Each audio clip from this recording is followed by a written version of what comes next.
ನಮ್ಗೆ ಆರೋಗ್ಯ ಬೇಕು ಅಂತಂದ್ರೆ ಪ್ರತಿನಿತ್ಯ ಈ 4 ಕೆಲಸಗಳನ್ನ ಮಾಡೋಣ. ಒಂದನೇದ್ದು, ಪ್ರತಿನಿತ್ಯ ಅಟ್ಲೀಸ್ಟ್ 15 ನಿಮಿಷ ವಾಕಿಂಗ್ ಅನ್ನು ಅಳವಡಿಸ್ಕೊಳ್ಳೋಣ.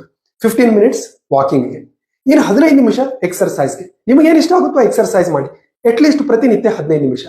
ಇನ್ನು ಮೂರನೇದ್ದು, ರೆಗ್ಯುಲರ್ ಆಗಿ ಅಟ್ಲೀಸ್ಟ್ ವಾರಕ್ಕೊಂದು 4 ಸಲ 5 ಸಲ ಆದ್ರೂ 15 ನಿಮಿಷ ಬಿಸಿಲಲ್ಲಿ ಕುತ್ಕೊಳ್ಳಿ, 15 ನಿಮಿಷ ಸನ್ಶೈನ್.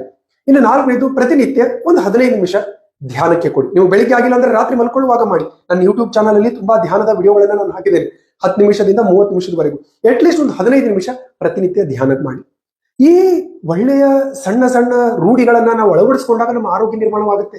ನಾವು ಇದು ಯಾವುದೂ ಮಾಡದೆ ಔಷಧಿಗಳಿಂದ, ಟ್ರೀಟ್ಮೆಂಟ್ಗಳಿಂದ ಆರೋಗ್ಯ ಪಡ್ಕೊಳ್ತೀನಿ ಅಂದ್ರೆ ಆರೋಗ್ಯ ಬರುವುದಿಲ್ಲ. ಸೊ ಪ್ರತಿನಿತ್ಯ 15 ನಿಮಿಷ ಈ ಸಣ್ಣ ಸಣ್ಣ ಕೆಲಸಗಳಿಗೆ ಕೊಡಿ. ಇನ್ನು ಎಲ್ಲದಕ್ಕಿಂತ ಮುಖ್ಯವಾಗಿ ಊಟ ಮಾಡೋದನ್ನ ಅರ್ಜೆಂಟ್ ಆಗಿ ಮಾಡಬೇಡಿ. ಒಂದು 15 ನಿಮಿಷ ಸಮಾಧಾನವಾಗಿ ಕೂತ್ಕೊಂಡು ಚೆನ್ನಾಗಿ ಅಗಿತಾ ಊಟ ಮಾಡಿ. ಆರೋಗ್ಯಕ್ಕೆ 15 ನಿಮಿಷ.